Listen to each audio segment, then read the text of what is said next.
1970년대 아시아의 레이 찰스라 불렸던 전설적인 소울 가수 박인수. 그는 어느 날 갑자기 사라져 10년 넘게 기억을 잃은 노숙자로 거리를 떠돌았습니다. 한간에는 재벌 처가의 핍박 때문이라는 소문이 파다했지만 이는 철저히 왜곡된 거짓이었습니다. 그를 벼랑 끝으로 내몰았던 잔혹한 진짜 진실은 과연 무엇이었을까요? 하지만 그의 화려한 전성기와 대중적인 명성 이면에는 매우 가혹한 현실이 존재했습니다. 당시 연예계의 시스템은 지금처럼 체계적이지 않았습니다. 저작권이나 가수의 수익 배분에 대한 명확한 법적 보호 장치가 미비했던 시절이었습니다. 음반이 수십만 장 팔리고 전국적인 히트를 기록했음에도 불구하고 실제로 가수 본인에게 돌아오는 금전적인 보상은 턱없이 부족했습니다. 화려한 스포트라이트를 받는 무대 위에서의 모습과 달리 무대 밖에서의 박인수는 늘 지독한 생활고에 시달려야 했습니다. 대중은 그를 부와 명예를 모두 거머쥔 대스타로 여겼지만 실상은 끼니를 걱정해야 할 정도로 궁핍한 일상이 반복되었습니다. 이러한 경제적 빈곤은 곧 다가올 비극의 작은 시작에 불과했습니다. 경제적 어려움보다 그를 더욱 깊은 수렁으로 몰아넣은 것은 치명적인 건강 문제였습니다. 박인수는 젊은 시절부터 심각한 췌장 질환과 그로 인한 중증 저혈당증을 앓고 있었습니다. 의학적 지식이 널리 보급되지 않았던 당시 저혈당증은 단순한 피로나 현기증으로 치부되기 일쑤였습니다. 그러나 박인수가 앓았던 병세는 일상생활이 불가능할 정도로 심각한 수준이었습니다. 췌장 기능의 저하로 혈당 조절에 실패할 때면 극심한 신체적 고통이 뒤따랐고 무엇보다 뇌로 가는 포도당 공급이 차단되면서 치명적인 신경학적 증상들이 나타나기 시작했습니다. 가장 뚜렷한 증상은 바로 당위 기억상실증과 인지 능력의 저하였습니다. 그는 무대에 오르기 직전까지 가사를 완벽하게 기억하다가도 혈당이 급격히 떨어지면 자신이 누구인지, 지금 어디에 있는지조차 파악하지 못하는 혼란 상태에 빠졌습니다. 병만은 그의 일상뿐만 아니라 가족의 삶까지 무너뜨렸습니다. 그는 아내 곽복화 씨와 결혼하여 가정을 꾸렸으나 지독한 가난과 언제 쓰러질지 모르는 질병의 공포는 두 사람의 결혼 생활을 극도로 피폐하게 만들었습니다. 남편의 잦은 의식불명과 기억 상실을 곁에서 지켜봐야 했던 아내의 고통은 이루 말할 수 없었습니다. 이들의 이혼은 더 이상 정상적인 가정생활을 유지할 수 없게 만든 병마와 가장으로서의 역할을 수행할 수 없는 극단적인 빈곤이라는 잔인한 현실 앞에서 어쩔 수 없이 내린 뼈아픈 결정이었습니다. 가족을 부양할 수 없다는 무력감과 하루가 다르게 희미해져가는 자신의 기억력은 박인수를 깊은 자괴감과 절망으로 몰아넣었습니다. 아내와 이별한 후 그를 붙잡아주던 마지막 이성의 끈마저 끊어지고 말았습니다. 병세는 더욱 악화되었고 그는 결국 자신이 사랑했던 음악과 대중, 그리고 자기 자신마저 잊어버린 채 길거리로 내몰리게 됩니다. 아내와 헤어진 후 박인수의 삶은 급격히 무너져 내렸습니다. 가족이라는 유일한 울타리마저 사라지자 그의 병세는 걷잡을 수 없이 악화되었습니다. 췌장 질환으로 인한 잦은 저혈당 쇼크는 뇌세포를 서서히 손상시켰고 이는 심각한 당위 기억상실증으로 이어졌습니다. 혈당이 급격히 떨어지는 순간마다 그는 극심한 혼란 상태에 빠졌고 자신이 누구인지, 집이 어디인지조차 잊어버린 채 거리를 헤매기 시작했습니다. 처음에는 며칠 만에 집으로 돌아오기도 했지만 점차 집을 찾는 길마저 기억에서 완전히 지워졌습니다. 결국 그는 1980년대 중반을 기점으로 대중과 지인들의 시야에서 완벽하게 사라지게 됩니다. 텔레비전과 라디오를 장악했던 최고의 소울 가수가 하루아침에 흔적도 없이 증발해버린 것입니다. 그가 사라진 10여 년의 시간은 한국 대중음악사에서 지워진 공백기이자 한 인간으로서 겪을 수 있는 가장 비참한 생존 투쟁의 시간이었습니다. 화려한 무대 의상 대신 그는 심각한 당이 기억상실증과 저혈당증으로 인해 길을 잃고 방황하는 날이 잦아졌습니다. 결국 그는 신원을 알 수 없는 무연고자로 분류되어 여러 사회복지시설과 요양원을 전전해야만 했습니다. 대중의 시야에서 완전히 사라진 이 10여 년의 시간은 한 인간으로서 겪을 수 있는 가장 고독하고 뼈아픈 생존투쟁의 시기였습니다. 지하도를 오가는 사람들의 동정에 기대어 하루하루를 연명했습니다. 행인들 중 그 누구도 악취를 풍기며 거리를 웅크리고 있는 이 초라한 무연고자가 불과 10수년 전 전국을 들썩이게 했던 전설적인 명가수 박인수일 것이라고는 상상조차 하지 못했습니다. 덥수룩하게 자란 머리와 초점 잃은 눈빛은 과거 무대 위에서 뿜어내던 카리스마와 영광을 완벽하게 지워버렸습니다. 이 시기 그를 가장 가혹하게 괴롭힌 것은 신체적 굶주림보다 치료받지 못한 질병 그 자체였습니다. 제대로 된 식사를 규칙적으로 하지 못하는 노숙 생활은 중증 저혈당증 환자에게 곧 죽음을 의미하는 것과 다름없었습니다. 뇌로 가는 영양 공급이 수시로 끊기자 저혈당 쇼크의 빈도는 더욱 잦아졌고 길게 의식을 잃고 쓰러지는 일이 반복되었습니다. 거리에 쓰러진 그를 발견한 사람들은 그를 단순히 만취한 노숙자나 정신질환자로 오인하여 외면하기 일쑤였습니다.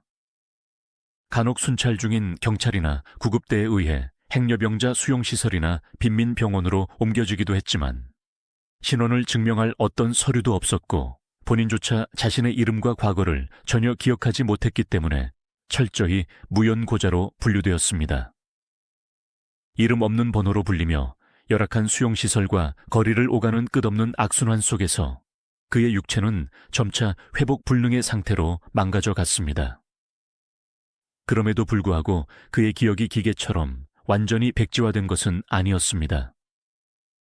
뇌의 인지 기능이 심각하게 손상된 상태에서도 병세가 잠시 호전되어 의식이 선명해지는 찰나의 순간마다 그는 무의식적으로 과거의 파편들을 끄집어냈습니다. 거리를 떠돌거나 수용시설의 차가운 병상에 누워서도 그는 마법에 걸린 사람처럼 이유 없이 봄비의 멜로디를 흥얼거렸습니다. 때로는 허공을 향해 손짓하며 화려한 조명 아래서 노래하는 듯한 몸짓을 보이기도 했습니다. 이는 음악이라는 존재가 그의 영혼 가장 깊은 곳에 얼마나 단단하게 뿌리내려 있었는지를 증명하는 매우 씁쓸하고도 처절한 흔적이었습니다. 하지만 그 무의식적인 노래조차 완벽하지 않았고 가사는 중간중간 끊어지기 일쑤였습니다. 자신이 부르는 노래가 한 시대를 풍미했던 자신의 곡이라는 사실조차 전혀 인지하지 못한 채 그저 굳어버린 육체가 기억하는 오랜 습관처럼 기계적으로 음표를 뱉어낼 뿐이었습니다. 천재 가수의 위대한 재능은 육체의 쇠락과 함께 그렇게 서서히 길거리의 먼지 속으로 흩어지고 있었습니다. 그렇게 10년이 훌쩍 넘는 긴 세월이 소리 없이 흘렀습니다. 한국 사회는 눈부신 경제 성장을 이룩했고 대중음악의 판도 역시 수없이 바뀌었지만 거리를 떠도는 박인수의 시간만큼은 철저히 멈춰 있었습니다. 대중의 기억 속에서 봄비의 가수는 이미 빛바랜 과거의 전설 혹은 행방이 묘연해진 불운한 딴따라 정도로 잊혀가고 있었습니다. 그가 길거리 어느 구석에서 쓸쓸히 생을 마감할 것이라는 사실을 의심하는 사람은 아무도 없었습니다. 하지만 1990년대 초반 아무도 예상치 못했던 외딴 요양병원에서 병든 노숙자의 흔적이 다시 수면 위로 떠오르기 시작합니다. 신원 미상의 환자로 시설을 전전하던 중 우연한 기회에 그가 부르는 노래를 듣고 정체를 직감한 사람들에 의해 이 비참하고도 놀라운 근황이 세상 밖으로 알려질 준비를 하고 있었던 것입니다. 10년이 넘는 긴 세월 동안 거리와 수용시설을 전전하던 박인수의 삶은 2000년대 초반에 이르러서야 극적인 전환점을 맞이하게 됩니다. 당시 한국 사회는 외환위기를 극복하는 과정에서 수많은 노숙자와 신원 미상자 문제에 직면해 있었습니다. 정부와 민간 단체들은 거리를 떠도는 무연고자들을 구호하고 신원을 확인하기 위해 다각적인 노력을 기울이기 시작했고, 박인수 역시 이러한 과정 속에서 경기도의 한 중증 요양시설로 옮겨지게 되었습니다. 그곳에서도 그는 여전히 자신의 이름조차 기억하지 못하는 치매 환자이자 하루에도 몇 번씩 저혈당 쇼크로 쓰러지는 위중한 병자였습니다. 시설 관계자들은 그가 과거에 어떤 삶을 살았는지 전혀 알지 못했고, 그저 보살핌이 절실히 필요한 수많은 무연고자 중 한 명으로만 대했습니다. 하지만 완벽하게 지워진 줄 알았던 그의 과거는 아주 우연하고도 사소한 계기를 통해 서서히 세상 밖으로 드러나기 시작했습니다. 요양시설의 단조로운 일상 속에서 박인수는 종종 멍한 시선으로 창밖을 바라보며 알 수 없는 멜로디를 흥얼거리곤 했습니다. 처음에는 치매 환자 특유의 의미 없는 중얼거림으로 여겨졌지만 병동을 자원봉사하던 한 봉사자의 귀에 그 선율이 예사롭지 않게 들려왔습니다. 가사는 대부분 뭉개져 알아들을 수 없었지만 음정과 박자를 타는 특유의 리듬감, 그리고 무엇보다 쇠약한 몸집에서 흘러나오는 것이라고는 믿기지 않을 만큼 깊고 짙은 탁성은 평범한 사람의 것이 아니었습니다. 봉사자는 그가 흥얼거리는 멜로디가 1970년대 데이트를 기록했던 봄비라는 사실을 깨달았습니다. 그리고 조심스럽게 그 노인의 얼굴을 자세히 들여다보기 시작했습니다. 병색이 완연하고 주름진 얼굴, 초점 없는 눈동자였지만 낡은 흑백 사진 속에서 보았던 전설적인 소울 가수의 이목구비가 희미하게 남아있었습니다. 이 작은 발견은 곧바로 시설 관계자들에게 보고되었고, 마침내 한 시대를 풍미했던 천재 가수 박인수가 살아있다는 소문이 방송국으로 전해지게 되었습니다. 방송국 제작진이 시설을 찾았을 때 그들이 마주한 현실은 참혹함 그 자체였습니다. 대중의 기억 속에 남아있는 열정적이고 카리스마 넘치던 스타의 모습은 온데간데 없었고, 오랜 병마와 영양실조로 뼈만 앙상하게 남은 노인이 휠체어에 의지한 채 멍하니 허공을 응시하고 있었습니다. 제작진이 다가가 과거의 히트곡을 틀어주며 박인수 씨가 맞느냐고 물었지만 그는 마치 남의 노래를 듣는 것처럼 아무런 반응을 보이지 않았습니다. 중증 저혈당증이 뇌세포에 가한 돌이킬 수 없는 손상은 그의 과거 기억을 완전히 앗아가버린 상태였습니다. 제작진은 조심스럽게 그에게 노래를 불러줄 수 있는지 청했습니다. 한참을 멍하니 있던 그는 반주가 흘러나오자 기적처럼 입술을 달싹이기 시작했습니다. 기억을 잃은 뇌 대신 수천 번 무대에 올랐던 그의 낡은 성대와 육체가 본능적으로 노래를 기억해낸 것입니다. 비록 전성기 시절에 폭발적인 성량은 아니었지만 삶의 고단함과 회한이 깊게 배어있는 그의 목소리는 현장에 있던 모든 사람의 눈시울을 붉히게 만들었습니다. 이 안타까운 소식은 곧바로 텔레비전 다큐멘터리 프로그램을 통해 전국으로 방영되었습니다. 화려한 스포트라이트를 받던 최고의 가수가 10년이 넘는 세월 동안 이름 없는 노숙자로 거리를 떠돌았고, 현재는 심각한 치매와 췌장 질환으로 요양병원에 방치되어 있다는 충격적인 사실에 대중들은 경악을 금치 못했습니다. 과거 그의 음악에 열광했던 중장년층 팬들은 물론이고 그의 이름을 처음 듣는 젊은 세대들조차 한 예술가의 비참한 몰락에 깊은 탄식과 안타까움을 쏟아냈습니다. 방송 이후 전국 각지에서 그를 돕겠다는 후원 문의가 빗발쳤고, 한동안 잊혀졌던 그의 명곡들이 다시 라디오 전파를 타기 시작했습니다. 하지만 이 방송이 만들어낸 가장 위대하고도 슬픈 기적은 대중의 관심이 아니었습니다. 텔레비전 화면 너머로 누구보다 큰 충격과 눈물 속에서 그 방송을 지켜보고 있던 한 사람이 있었기 때문입니다. 그 기적을 완성한 것은 바로 30여 년 전, 지독한 가난과 병마를 견디지 못하고 어쩔 수 없이 이별을 선택해야만 했던 그의 아내 곽복화 씨와 아들이었습니다. 이별 후 홀로 아들을 키워온 곽복화 씨는 방송을 통해 남편의 안타까운 소식을 접했습니다. 기나긴 단절의 시간과 원망을 뒤로한 채 가족은 수소문 끝에 2012년 마침내 극적인 재회를 하게 됩니다. 자신을 알아보지 못하는 남편 앞에서도 아내 곽복화 씨는 남은 평생 그의 곁을 지키겠다고 다짐했습니다. 마음 한구석에는 늘 병든 남편을 두고 떠났다는 무거운 죄책감이 짐처럼 자리 잡고 있었습니다. 언젠가 그가 다시 재기하여 멋진 가수로 돌아오기를 바랐지만 세월이 흘러도 그의 소식은 들려오지 않았습니다. 그녀는 막연히 그가 어딘가에서 평범하게 살아가고 있을 것이라고 짐작하며 스스로를 위로했습니다. 그러나 텔레비전 화면에 비친 전 남편의 모습은 그녀의 모든 희망을 무참히 짓밟았습니다. 화면 속의 박인수는 과거에 당당했던 남편이 아니라 기억을 잃고 죽음의 문턱을 서성이는 쇠약한 노인이 되어 있었습니다. 그녀는 방송을 보는 내내 가슴을 치며 오열했습니다.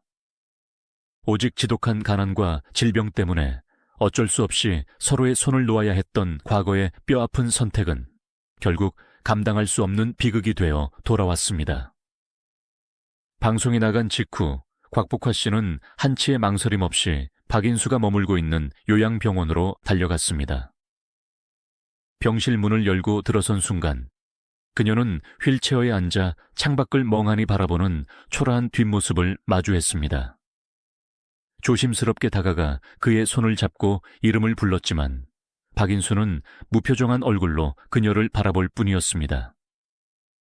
10년이 넘는 긴 세월과 뇌를 잠식한 병만은 아내의 얼굴마저 그의 기억 속에서 하얗게 지워버렸던 것입니다.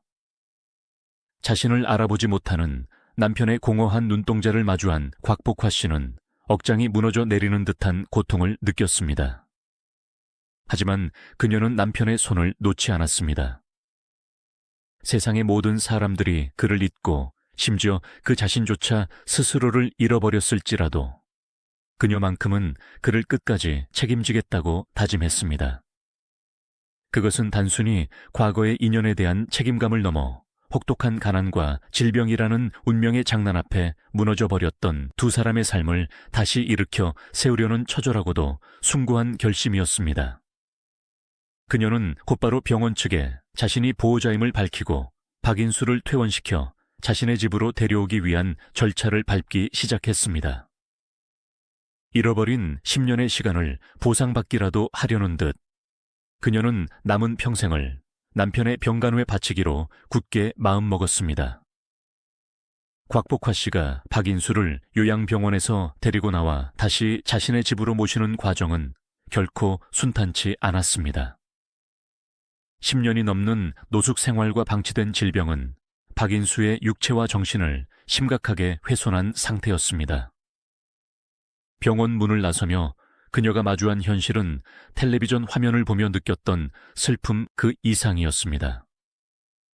심각한 저혈당 쇼크의 후유증으로 단기 기억은 물론이고 과거의 인지 능력마저 대부분 상실한 박인수는 자신의 아내조차 전혀 알아보지 못했습니다. 그에게 곽복화 씨는 그저 낯선 사람일 뿐이었습니다. 밥을 먹는 방법, 화장실을 가는 방법 등 기본적인 일상생활조차 누군가의 도움 없이는 불가능했습니다. 곽복화 씨는 과거에 든든했던 남편을 되찾은 것이 아니라 모든 것을 처음부터 다시 가르치고 24시간 내내 돌봐야 하는 중증 환자를 온전히 떠안게 된 것입니다. 하지만 그녀는 망설이지 않았습니다. 잃어버린 시간 동안 남편이 거리에 버려져 겪었을 끔찍한 고통을 짐작하기에 남은 생애만큼은 그가 따뜻한 집에서 인간다운 안식을 누리게 해주고 싶다는 확고한 의지가 있었습니다. 작고 초라한 단칸방으로 돌아온 후 시작된 일상은 매일매일이 치열한 병마와의 전쟁이었습니다. 박인수가 앓고 있던 중증 췌장 질환과 저혈당증은 언제 터질지 모르는 시한폭탄과 같았습니다. 혈당 수치가 조금이라도 떨어지면 그는 순식간에 의식을 잃거나 극심한 불안 증세를 보였습니다. 때로는 밤중에 일어나 집 안을 배회하며 알 수 없는 말들을 중얼거리기도 했고, 식사를 거부하며 어린아이처럼 투정을 부리기도 했습니다. 곽복화 씨는 하루 24시간 내내 남편의 곁을 지키며 혈당을 체크하고 규칙적인 식사와 약 복용을 철저하게 관리해야 했습니다. 밤잠을 설치며 그의 숨소리 하나하나에 신경을 곤두쓰는 고단한 일상이 반복되었습니다. 치매 증상이 심해질 때면 박인수는 자신을 돕는 아내에게 알 수 없는 화를 내거나 방어적인 행동을 보이기도 했지만, 곽복화 씨는 그 모든 것을 묵묵히 감내했습니다. 남편의 그러한 행동이 그의 본심이 아니라 뇌세포를 파괴한 가혹한 질병 때문이라는 사실을 누구보다 잘 알고 있었기 때문입니다. 이 시기 곽복화 씨가 내린 가장 중요하고 결연한 결정 중 하나는 바로 혼인신고를 다시 하는 것이었습니다.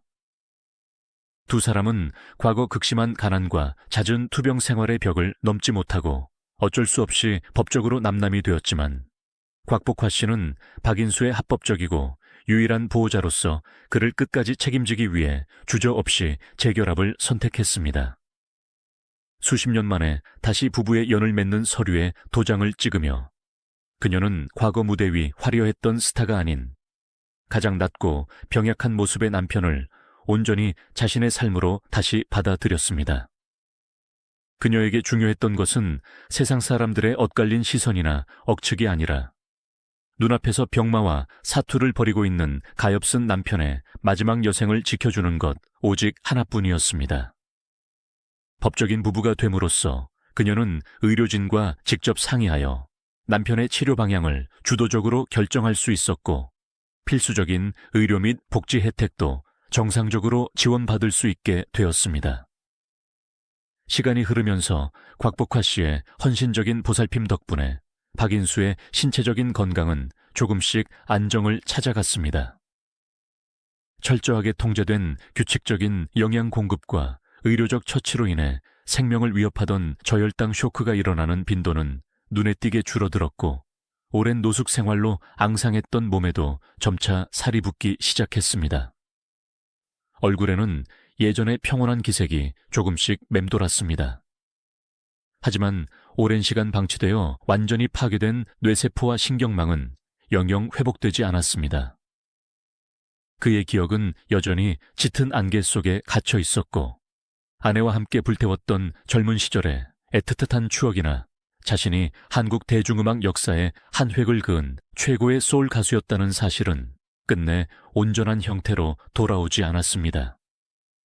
그럼에도 불구하고 이들의 일상에서는 매우 기묘하고도 경이로운 현상이 계속해서 관찰되었습니다.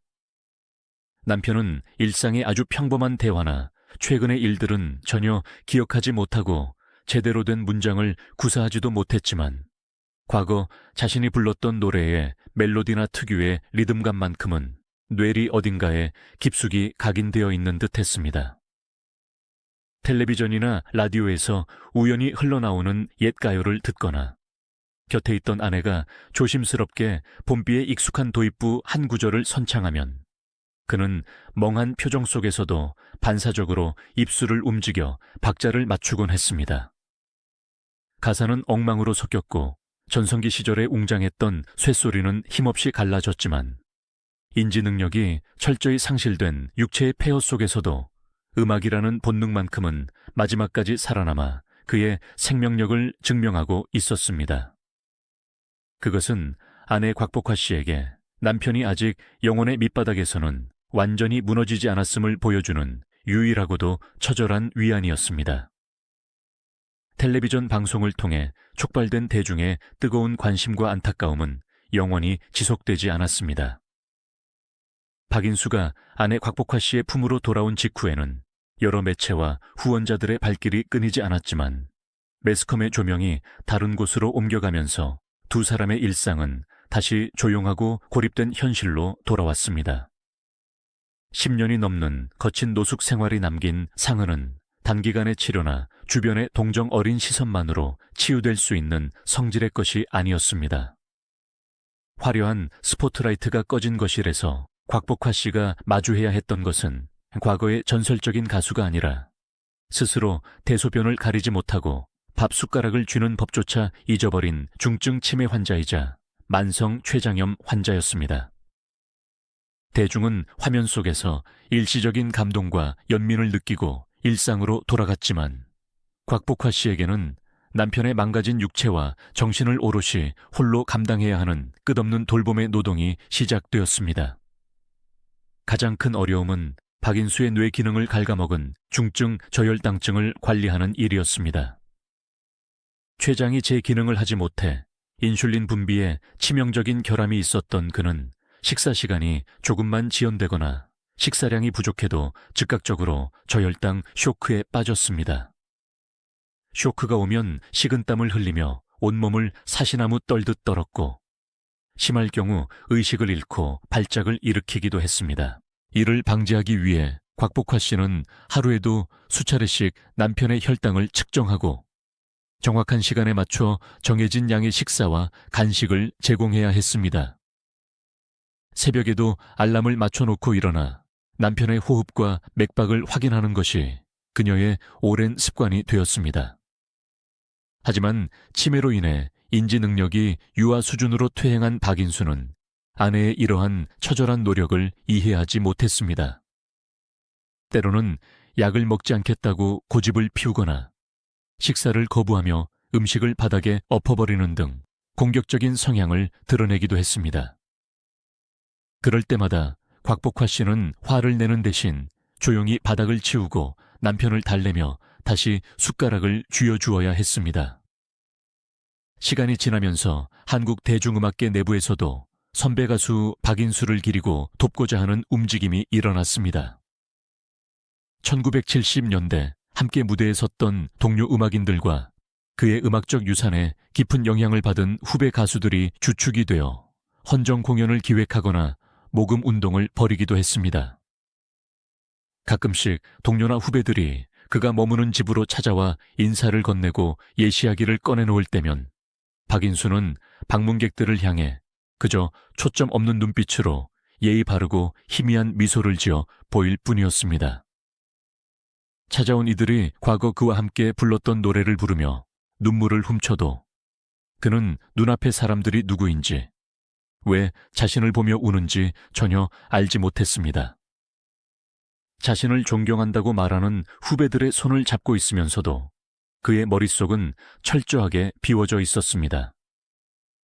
이러한 만남은 그를 기억하는 사람들에게는 깊은 슬픔을 안겨주었지만 동시에 그가 한국 대중음악사에 얼마나 거대한 발자취를 남겼는지 다시금 확인시켜주는 계기가 되었습니다. 2000년대 후반에 접어들며 간혹 박인수 씨가 휠체어에 의지한 채 자신의 헌정 공연장이나 과거 동료들의 무대에 객석의 모습을 드러내는 일도 있었습니다. 늙고 병든 전설에 등장해 관객들은 기립 박수를 보냈고 후배 가수들은 무대 위에서 그의 대표곡인 봄비를 열창하며 존경을 표했습니다. 웅장한 밴드 사운드와 함께 봄비의 전주가 공연장에 울려 퍼질 때 객석 가장 앞자리에 앉아있던 박인수의 반응은 많은 이들의 가슴을 먹먹하게 만들었습니다. 그는 무대 위에서 무슨 일이 벌어지고 있는지 정확히 인지하지 못하는 상태였지만 자신도 모르게 고개를 끄덕이거나 손가락으로 엇박자의 리듬을 타며 소리내어 멜로디를 따라 불렀습니다. 기억은 사라졌어도 육체에 새겨진 음악적 감각은 질기게 살아남아 반응한 것입니다. 하지만 자신이 과거 저 무대 위에서 수많은 관중을 열광시켰던 주인공이었다는 사실은 끝내 알아차리지 못했습니다. 그는 그저 어디선가 들어본 듯한 익숙한 멜로디에 반응하는 평범하고 병약한 노인에 불과했습니다. 자신의 위대한 유산이 눈앞에서 재현되는 것을 지켜보면서도 그것이 자신의 것임을 알지 못하는 비극은 무대와 객석 사이의 공기를 더욱 무겁게 만들었습니다. 이러한 모든 과정을 묵묵히 지켜보며 남편의 곁을 지킨 것은 오직 곽복화 씨 한 사람뿐이었습니다. 젊은 시절 가난과 질병 때문에 어쩔 수 없이 놓아야 했던 남편의 손을 다시 잡은 이후 그녀는 자신의 노년이라는 시간 자체를 완전히 포기했습니다. 남편의 병원비와 약값, 그리고 기본적인 생활비를 감당하는 것은 온전히 그녀의 몫이었으며 국가에서 지원하는 기초적인 복지 혜택과 이따금씩 전해지는 음악계의 후원금만으로는 만성 중증 질환자를 돌보기에 턱없이 부족했습니다. 육체적인 피로와 경제적인 압박 속에서도 그녀를 버티게 한 것은 단순한 의무감이 아니었습니다.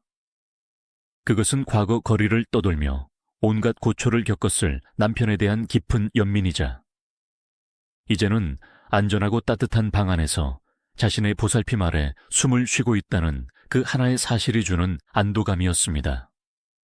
곽복화 씨의 헌신적인 돌봄 속에서 박인수는 비록 기억을 잃은 채 껍데기만 남은 삶을 살아가고 있었지만 적어도 길거리의 차가운 바닥에서 이름 없이 죽어가는 비참한 최후만큼은 피할 수 있었습니다. 2010년대에 접어들면서 박인수의 육체적 노쇠화는 눈에 띄게 가속화되었습니다. 젊은 시절부터 그를 괴롭혔던 췌장 질환과 10년이 넘는 가혹한 노숙 생활은 그의 신체 나이를 실제보다 훨씬 더 늙고 쇠약하게 만들어 놓았습니다. 단순한 치매와 저혈당증을 넘어 이제는 고령으로 인한 근력 저하와 각종 합병증이 그의 몸을 덮치기 시작했습니다. 스스로 걸음을 내딛는 것조차 힘겨워진 그는 하루의 대부분을 휠체어에 앉아 있거나 침대에 누워 보내야 했습니다. 과거 무대 위에서 마이크를 쥐고 역동적으로 몸을 흔들며 엄청난 에너지를 뿜어내던 근육들은 모두 사라지고 뼈와 가죽만 남은 앙상한 체구만이 남았습니다. 면역력이 극도로 저하된 탓에 가벼운 감기조차 그에게는 치명적인 폐렴으로 이어질 수 있었고 이로 인해 병원 응급실을 오가는 일은 곽복화 씨의 일상에서 가장 흔하고도 긴장되는 일과가 되었습니다. 남편의 노화와 병세 악화는 고스란히 아내 곽복화 씨의 육체적, 정신적 부담으로 이어졌습니다. 곽복화 씨 본인 역시 나이가 들어가는 노인이었지만 자신보다 훨씬 덩치가 컸던 남편의 몸을 매일같이 들어올려 목욕을 시키고 기저귀를 갈고 욕창이 생기지 않도록 체위를 변경해주는 고된 노동을 홀로 감당해야 했습니다. 제대로 된 의사소통이 불가능한 환자를 돌보는 일은 끝없는 인내심을 요구했습니다. 박인수는 통증이 느껴지거나 불편한 곳이 있어도 그것을 말로 표현하지 못했고 그저 얼굴을 찡그리거나 알 수 없는 신음을 내뱉는 것이 전부였습니다. 곽복화 씨는 오랜 세월 곁에서 그를 지켜본 경험을 바탕으로 남편의 미세한 표정 변화와 숨소리만으로 상태를 파악해야 하는 수준에 이르렀습니다. 이 시기에 두 사람 사이에는 과거 부부로서 나누었던 낭만적인 대화나 감정의 교류는 더 이상 존재하지 않았습니다. 오로지 한 생명을 연장시키기 위한 생존의 기록만이 그들의 작고 조용한 집안을 채우고 있었습니다. 역설적이게도 박인수의 육체와 기억이 세상과 가장 멀어지고 있던 이 시기에 외부 세상에서는 그의 음악이 새로운 세대에 의해 재평가받는 현상이 일어나고 있었습니다. 2010년대 한국 대중문화계에 불어닥친 복고 열풍과 바인일, 즉 LP 레코드 수집 문화의 부흥은 1970년대 숨겨진 명반들을 다시 소환해냈습니다. 젊은 음악 평론가들과 대중음악 애호가들은 한국 록과 소울의 초창기 역사를 파헤치기 시작했고 그 중심에 신중현 사단과 박인수가 있었습니다.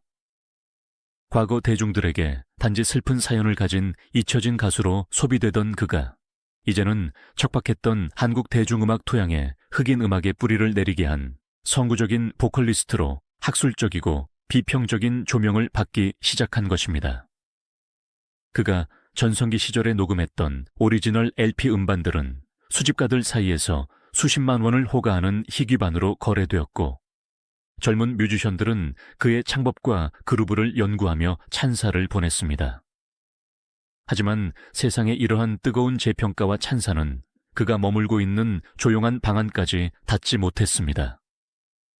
밖에서는 그를 한국 대중음악의 거장이라 칭송하며 그의 목소리를 분석하고 있었지만 정작 거장 본인은 자신이 누구인지, 자신이 세상에 어떤 유산을 남겼는지 철저하게 잊은 채 하루 세 끼의 식사와 약물에 의존해 간신히 숨을 쉬고 있었습니다. 곽복화 씨는 가끔 집으로 찾아오는 젊은 평론가들이나 다큐멘터리 제작진을 맞이할 때면 남편의 위대한 업적을 칭송하는 그들의 열띤 목소리와 방 안에서 멍하니 허공을 응시하는 남편의 쇠약한 뒷모습 사이에서 깊은 괴리감을 느껴야 했습니다. 남편이 남긴 음악은 시대를 넘어 영원한 생명력을 얻어가고 있었지만 정작 그 음악을 잉태했던 인간 박인수의 생명력은 시시각각 바닥을 향해 소진되어 가고 있다는 사실은 너무나도 잔혹한 현실이었습니다.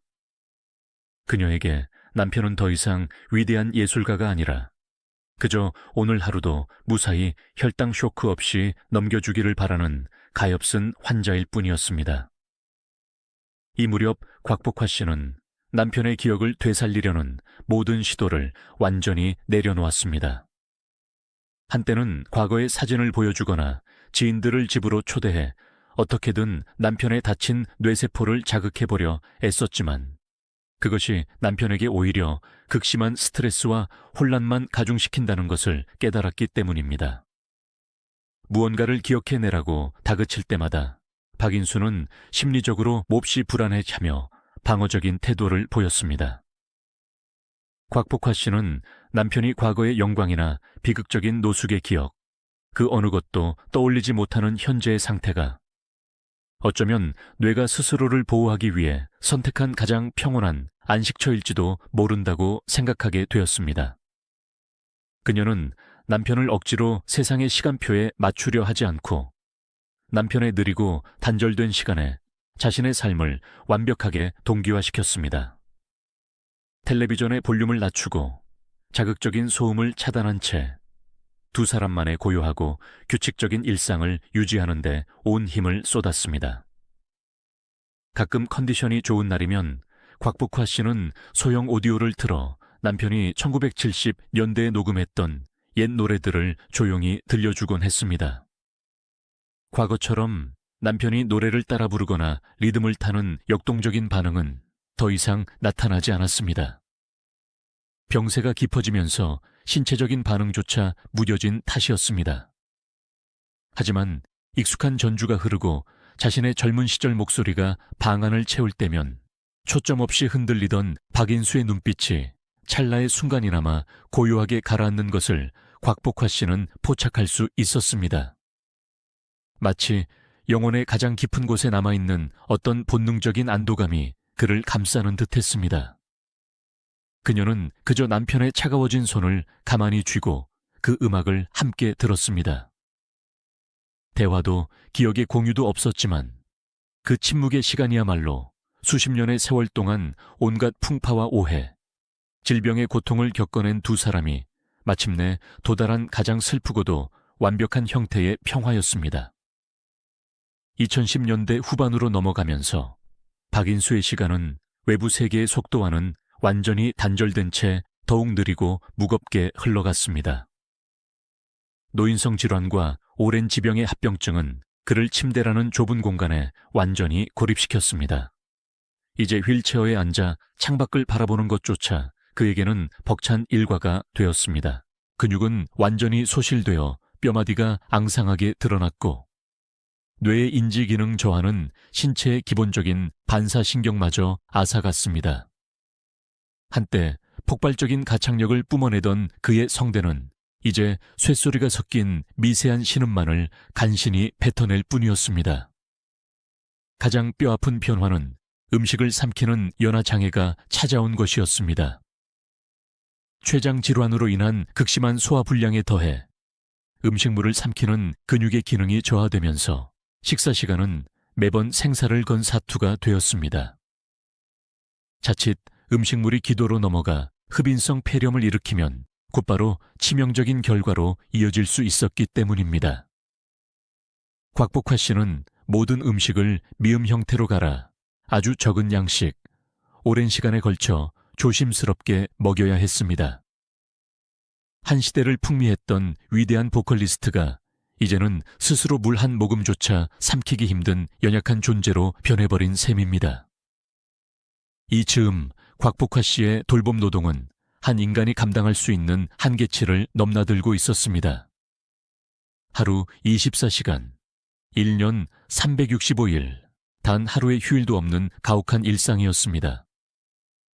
침대에만 누워있는 남편의 몸에 욕창이 생기지 않도록 2시간마다 무거운 체위를 변경해주고 수시로 혈당을 체크하며 대소변을 받아내는 일은 오롯이 칠순을 훌쩍 넘긴 노구의 아내가 감당해야 할 몫이었습니다. 젊은 시절 남편과 이혼할 수밖에 없었던 원인이 지독한 가난과 병마였음을 떠올려보면 수십 년이 지나 다시 만난 남편과 함께하는 노년의 삶 역시 그 지독한 병마와의 처절한 연장선에 있었습니다.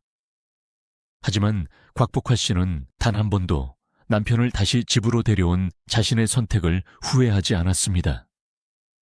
그녀에게 남편의 존재는 무거운 짐이 아니라 과거 자신들이 끝까지 지켜내지 못했던 가정이라는 울타리를 이제라도 온전하게 완성해 나가는 속죄이자 숙명과도 같았습니다. 시간이 지날수록 이들 부부를 찾는 발길도 눈에 띄게 줄어들었습니다. 한때 다큐멘터리 방송 이후 뜨겁게 쏟아졌던 대중의 관심도, 선후배 동료 음악인들의 잦았던 방문도 서서히 뜸해졌습니다. 의사소통이 전혀 불가능하고 의식조차 희미해져가는 환자를 마주하는 일은 방문객들에게도 깊은 슬픔과 무력감을 안겨주었기 때문입니다. 가끔 안부를 묻는 전화가 걸려오거나 방송국에서 근황을 취재하려는 요청이 오기도 했지만 곽복화 씨는 정중하게 이를 거절하기 시작했습니다. 대중의 기억 속에 남편이 불쌍하고 비참한 노년의 모습으로 자꾸 각인되는 것을 원치 않았기 때문입니다. 그녀는 남편의 남은 생애가 세상의 동정 어린 시선거리로 소비되는 대신 비록 초라할지라도 조용하고 존엄하게 유지되기를 바랐습니다. 외부와의 단절은 역설적으로 두 사람만의 세계를 더욱 단단하게 만들었습니다. 화려한 무대, 쏟아지는 박수갈채, 비극적인 노숙 생활이라는 거친 풍랑을 모두 지나온 두 사람은 이제 외부의 어떤 소음도 닿지 않는 깊고 고요한 심해와도 같은 일상에 머물렀습니다. 박인수의 뇌는 과거의 기억을 모두 지워버렸지만 육체가 겪어내는 고통의 감각만큼은 지우지 못했습니다. 저혈당 쇼크가 오거나 합병증으로 인한 통증이 몰려올 때면 그는 초점 없는 눈으로 눈물을 흘리며 괴로워했습니다. 자신이 왜 아픈지, 이 고통이 언제 끝나는지조차 인지하지 못하는 상태에서 겪는 원초적인 두려움이었습니다. 그럴 때마다 곽복화 씨가 할 수 있는 일은 남편의 앙상한 손을 꽉 쥐고 땀에 젖은 이마를 닦아주며 끊임없이 깊게 안심시키는 말을 속삭이는 것뿐이었습니다. 자신이 누구인지조차 모르는 남편에게 건네는 이 단순하고 반복적인 위로는 어쩌면 10년이 넘는 노숙 생활 동안 남편이 길거리에서 그토록 듣고 싶어 했을 단 하나의 문장이었을지도 모릅니다. 곽복화 씨의 헌신은 의학적인 치료를 넘어 철저하게 붕괴된 한 인간의 영혼을 마지막까지 곁에서 지탱해주는 가장 숭고한 형태의 사랑이었습니다.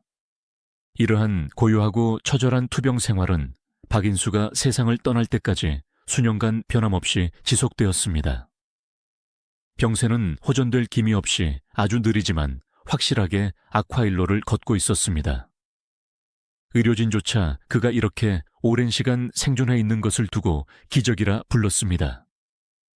그것은 현대의학의 힘이라기보다는 오직 아내 곽복화 씨의 초인적인 돌봄이 만들어낸 생명의 연장이었습니다.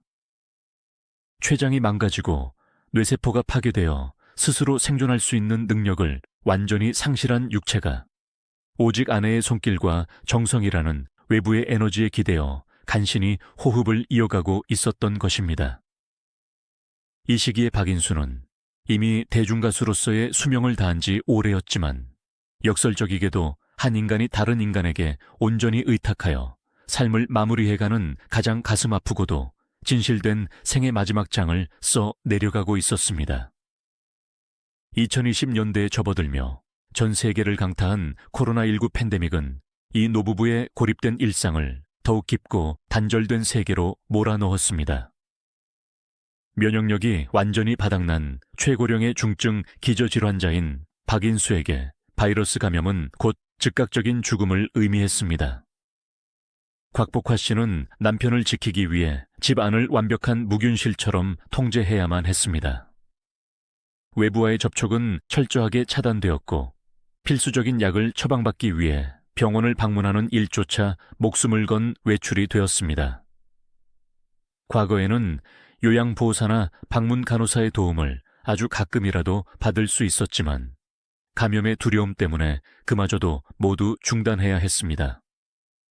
좁은 방 안에서 오직 두 사람만이 남겨진 채 숨막히는 방역과 생존의 사투가 매일같이 벌어졌습니다.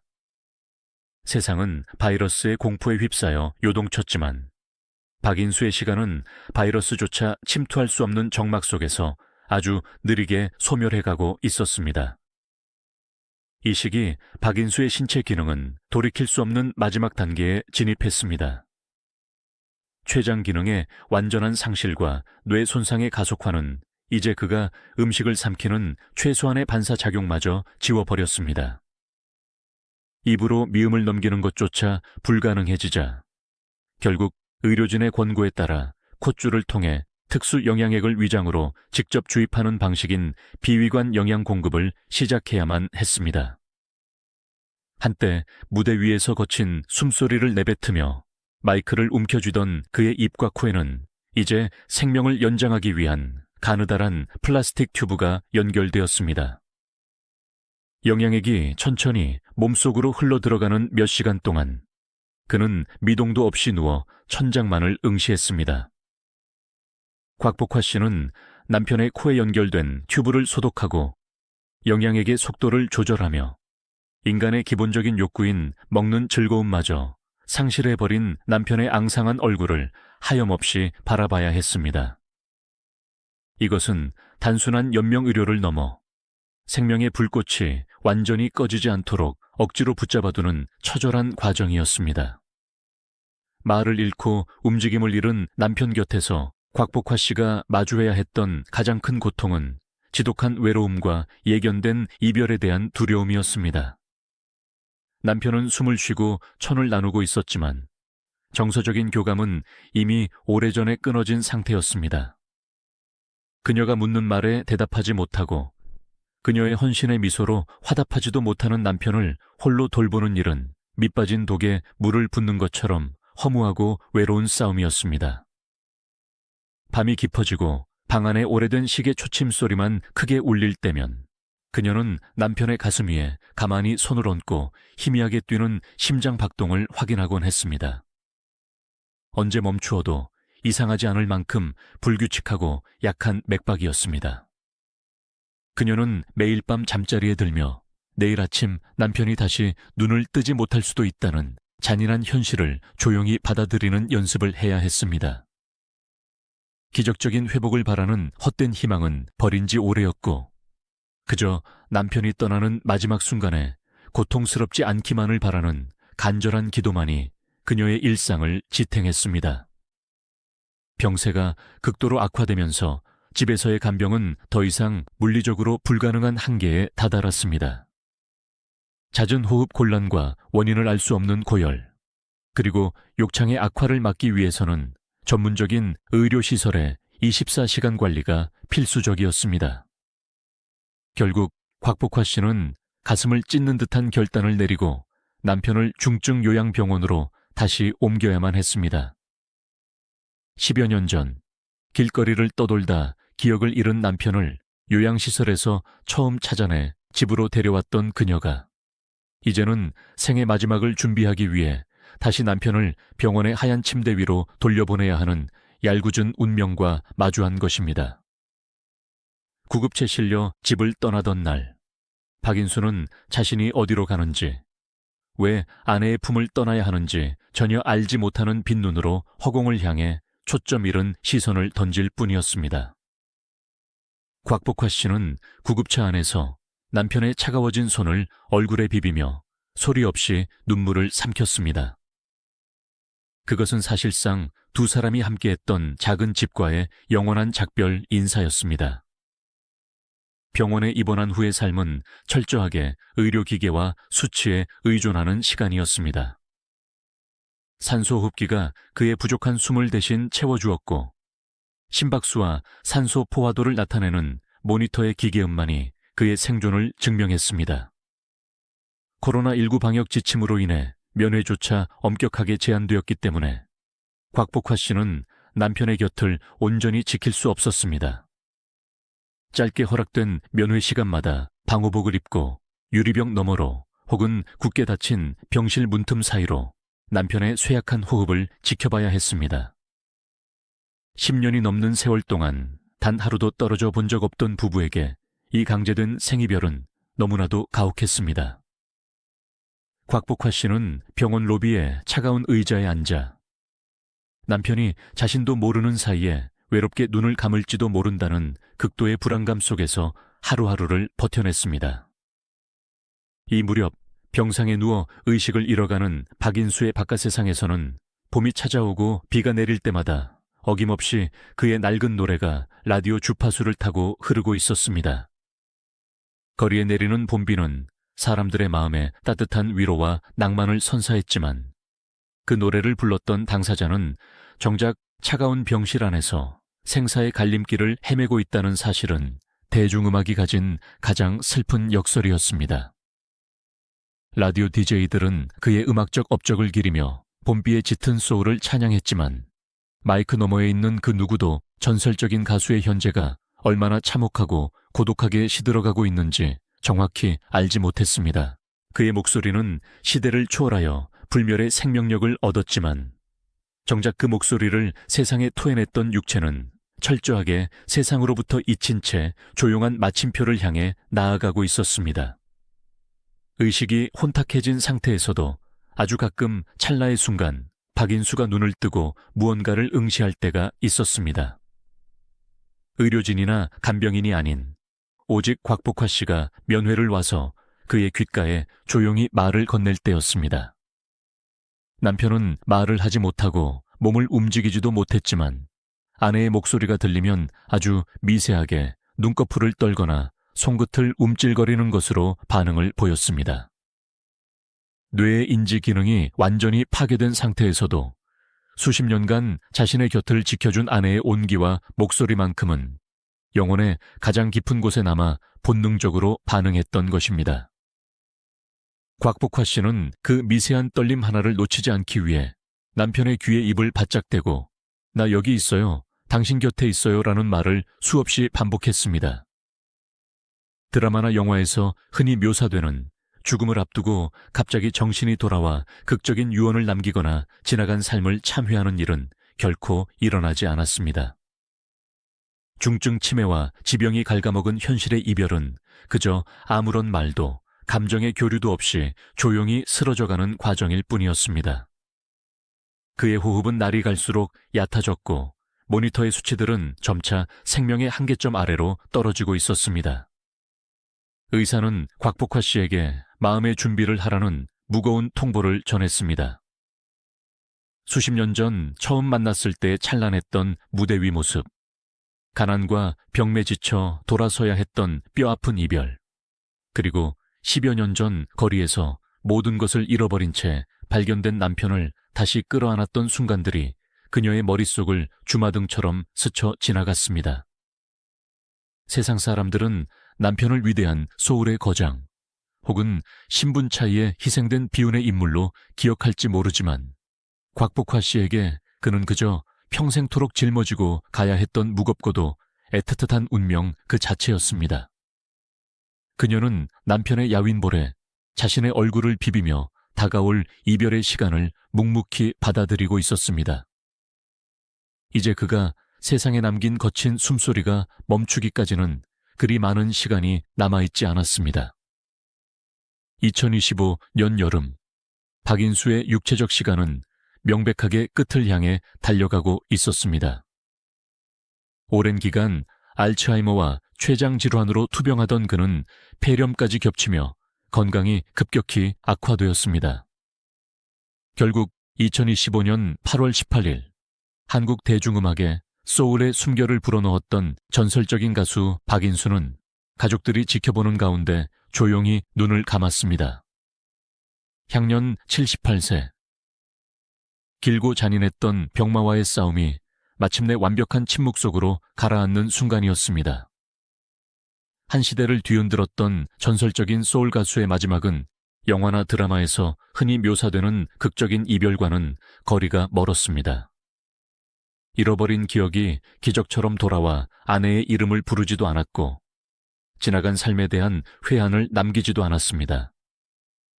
수십 년간 뇌세포를 갉아먹은 중증 치매는 그에게 마지막 작별 인사조차 허락하지 않았습니다. 그저 심박수를 나타내던 모니터의 곡선이 서서히 평탄해지고 거칠게 오르내리던 마른 가슴의 움직임이 조용히 멈추는 것으로 모든 것이 끝났습니다.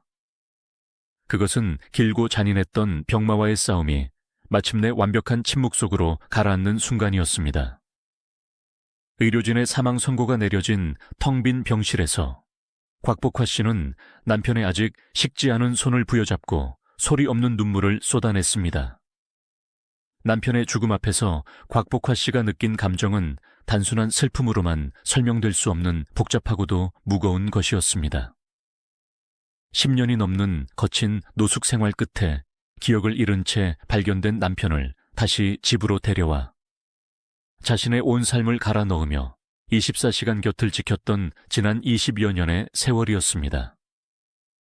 지독한 가난과 치명적인 질병 때문에 한 번은 남편의 손을 놓아야 했던 과거의 뼈아픈 죄책감을 속죄하기 위해 그녀는 자신의 노년을 통째로 간병의 재단에 바쳤습니다.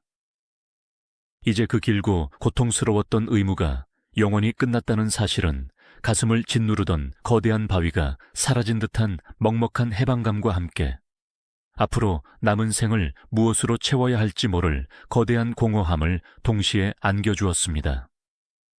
그녀는 남편의 감긴 눈을 조용히 쓸어내리며 이제는 저혈당, 쇼크의 공포도 잃어버린 기억에 혼란도 없는 곳에서 편안히 쉬기를 속으로 깊이 기도했습니다. 그의 부음은 곧바로 언론을 통해 세상에 알려졌습니다. 주요 일간지와 방송사들은 한국 소울 음악의 대부, 봄비의 전설적인 보컬리스트 박인수 별세라는 제목의 기사들을 일제히 타전했습니다. 대중의 뇌리에서 점차 희미해져 가던 그의 이름이 죽음이라는 가장 명확한 마침표를 통해 다시 한번 세상의 수면 위로 떠오른 것입니다. 기사들은 1970년대 대중음악계의 흑인 음악의 소울을 완벽하게 이식했던 그의 천재적인 음악성과 신중현 사단에서의 활약상을 앞다투어 조명했습니다. 인터넷 포털 사이트와 소셜미디어에는 그의 전성기 시절 흑백 무대 영상과 낡은 LP 음원들이 끊임없이 공유되었고 중장년층 팬들은 물론 뒤늦게 그의 음악을 접한 젊은 세대들까지 깊은 애도를 표했습니다. 하지만 추모의 물결 속에서 많은 매체들이 그의 음악적 위대함과 더불어 10년이 넘는 비참했던 노숙 생활과 투병의 역사를 함께 언급하면서 대중은 한 천재 예술가의 삶이 얼마나 극단적인 영광과 추락 사이를 오갈 수 있는지에 대해 새삼 충격과 안타까움을 느꼈습니다. 장례식은 서울의 한 병원 장례식장에서 조용하고 차분하게 치러졌습니다. 빈소에는 1970년대 함께 한국 대중음악의 부흥기를 이끌었던 노년의 동료 음악인들과 후배 가수들의 발길이 이어졌습니다. 화려한 조명과 수만 명의 환호성에 둘러싸여 있던 전성기 시절의 무대와 비교하면 한없이 소박하고 쓸쓸한 풍경이었습니다. 조문객들은 영정 사진 속에서 희미하게 미소 짓고 있는 고인의 얼굴을 바라보며 척박했던 환경 속에서도 오직 목소리 하나로 대중의 영혼을 위로했던 그의 재능을 기렸습니다. 빈소의 한 구석에서는 그의 대표곡인 봄비가 아주 낮고 잔잔한 볼륨으로 끊임없이 흘러나왔습니다. 봄비가 내려오네, 내 가슴을 적셔주네 라는 처연한 가사와 쇳소리가 섞인 절절한 창법은 삶의 온갖 풍패에 시달리다 결국 조용히 눈을 감은 고인의 굴곡진 인생과 겹쳐지며 조문객들의 눈시울을 붉히게 만들었습니다. 한때 거리에서 쓰레기통을 뒤지며 자신조차 잊어버렸던 무연고 노숙자가 아니라 한국 대중음악사에 굵직한 발자취를 남긴 위대한 예술가로서 존엄하게 치러진 마지막 의식이었습니다. 빈소를 지키는 상주 자리에는 오랜 세월 그의 곁을 묵묵히 지켰던 아내 곽복화 씨가 있었습니다. 조문객들은 고인의 음악적 업적을 기리는 동시에 누구도 상상하기 힘든 오랜 세월 동안 중증 치매 환자인 남편을 끝까지 포기하지 않고 헌신적으로 보살핀 곽복화 씨의 노고의 깊은 위로와 존경을 표했습니다. 세상 사람들은 인터넷에 떠도는 재벌 처가의 핍박이나 강제 이혼이라는 자극적인 루머에 쉽게 휩쓸렸지만 장례식장에 모인 고인의 진짜 삶을 아는 지인들은 이들 부부가 겪어낸 지독한 가난과 병마라는 현실적인 비극, 그리고 그 모든 것을 뛰어넘어 죽음의 순간까지 남편을 책임진 아내의 숭고한 결단이 얼마나 위대한 것인지 잘 알고 있었습니다. 곽복화 씨는 쏟아지는 위로의 말들에 옅은 미소와 묵례로 화답하며 비로소 남편을 세상의 모든 고통으로부터 완전히 놓아주는 마지막 의식을 덤덤하게 치러내고 있었습니다. 발인식이 열리던 날, 운구차는 고인이 평생을 바쳤던 음악의 흔적들을 뒤로 한 채 장지로 향했습니다. 젊은 시절 그가 거침없이 내뿜었던 폭발적인 에너지는 낡은 레코드판의 홈 속에 영원히 박제되었고, 병매에 시달리며 거리를 헤매던 비참한 육체의 기억은 이제 한 줌의 재로 변해 자연으로 돌아갔습니다. 천재적인 재능을 타고났지만 가난과 치명적인 질병이라는 가혹한 현실 앞에서 한없이 무너져 내렸던 한 인간. 그리고 그 무너진 파편들을 하나하나 주워 모아 마지막 숨을 거두는 순간까지 따뜻한 방 안에서 인간으로서의 존엄을 잃지 않도록 지켜준 또 다른 인간.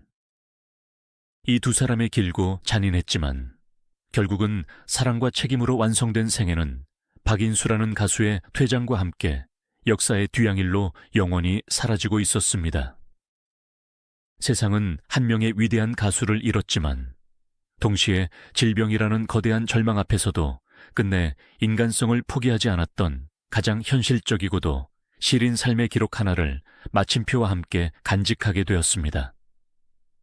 진짜 비극은 대중이 믿고 싶어 했던 헛소문이 아니라 1970년대 한국 대중음악계의 잔혹하고 야만적인 산업구조 속에서 잉태되었습니다.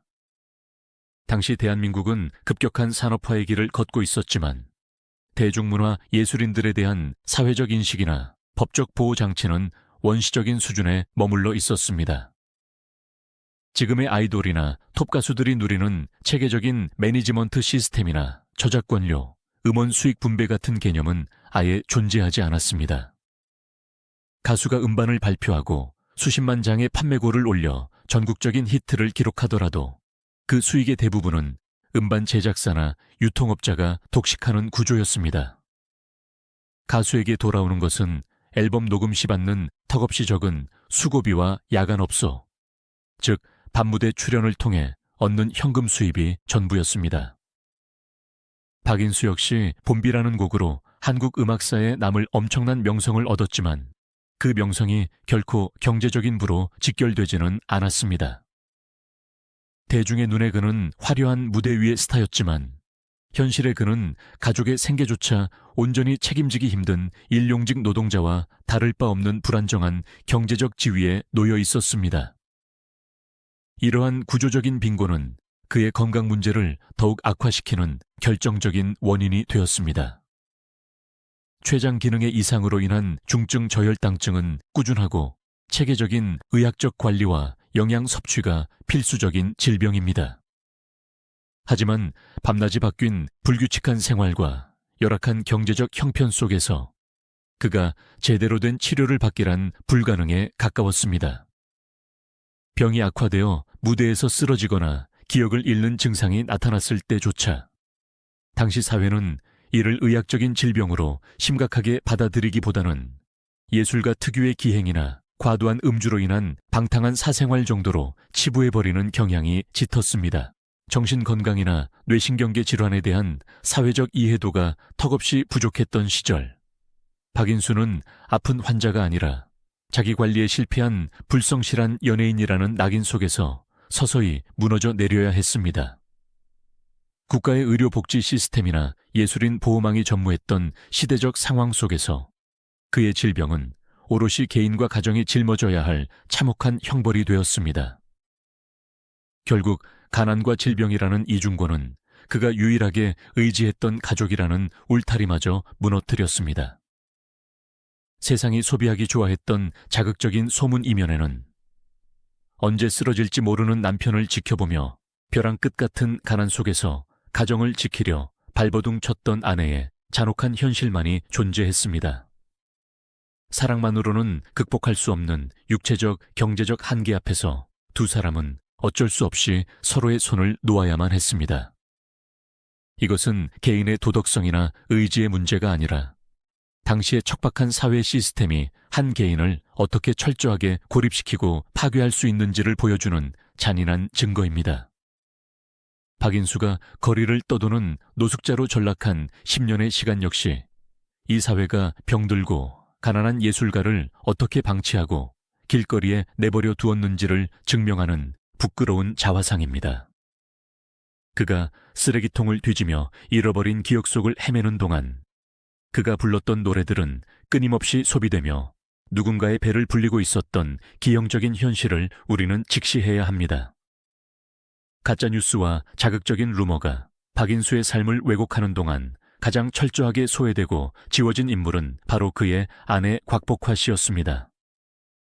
대중은 낭만적인 비극의 주인공으로 박인수를 소비하면서 정작 잃어버린 남편을 찾아내 수십 년간 대소변을 받아내며 곁을 지킨 진짜 조력자의 존재는 철저히 무시했습니다. 만약 재벌 척에 쫓겨났다는 소문이 사실이었다면 10년 만에 노숙자가 된 그를 병원에서 데려와 죽는 날까지 헌신적으로 보살핀 곽복화 씨의 존재는 애초에 설명될 수 없는 모순이 됩니다. 곽복화 씨의 침묵과 헌신은 대중이 만들어낸 거짓된 서사를 온몸으로 반박하는 가장 강력하고 움직일 수 없는 팩트였습니다. 하지만 불행하게도 사람들은 진실의 무게보다는 허구의 가벼움과 자극을 더 선호했습니다. 박인수의 투병과 죽음의 과정에서 우리가 진정으로 기억해야 할 것은 누군가의 조작된 악의가 아니라 모든 기억을 잃어버린 폐허 같은 육체 앞에서도 끝내 인간적인 도리를 다했던 아내의 처절한 책임감이어야 합니다. 박인수의 삶을 둘러싼 이 엇갈린 진실들은 현대 대중문화사에서 아티스트의 생애가 대중에 의해 어떻게 편집되고 소비되는지에 대한 씁쓸한 교훈을 남깁니다.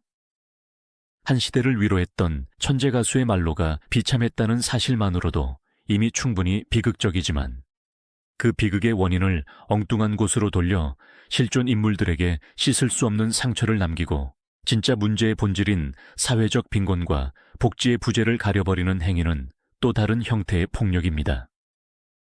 우리는 그의 음악적 유산을 평가할 때 반드시 이 잔혹했던 시대적 배경과 개인의 처절했던 병상 기록을 함께 올려놓아야 합니다.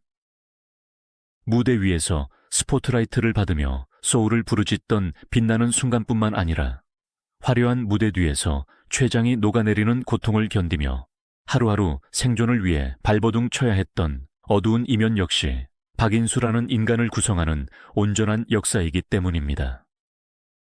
결론적으로 박인수를 무너뜨린 것은 악독한 재벌가라는 보이지 않는 적이 아니었습니다. 그를 파괴한 것은 당장 내일의 끼니를 걱정해야 했던 지독한 가난, 뇌세포를 파괴하는 치명적인 질병 앞에서도 아무런 도움을 받을 수 없었던 의료복지의 부재, 그리고 병든 가수를 기행이나 일탈로 치부해버린 사회의 차가운 시선이었습니다. 그가 남긴 봄비라는 노래는 단순히 비 오는 날의 감성을 자극하는 유행가가 아니라 이러한 시대적 폭력과 가혹한 운명 속에서도 어떻게든 자신을 증명하려 했던 한 인간의 처절한 생존 기록이자 절규로 다시 해석되어야 합니다. 그의 잃어버린 10년의 노숙 생활과 고립된 투병 생활은 화려한 경제 성장과 대중문화의 발전 뒤에 가려져 있던 우리 사회의 어둡고 무심한 그림자를 정확하게 가리키고 있습니다. 이제 우리는 오랫동안 그를 감싸고 있던 거짓된 비극의 장막을 걷어내고 질병과 가난이라는 날것의 고통 속에서도 묵묵히 마침표를 찍어낸 고인의 진짜 삶을 직시할 때입니다. 한국 대중음악사에 소울이라는 새로운 지평을 연 천재 가수 박인수.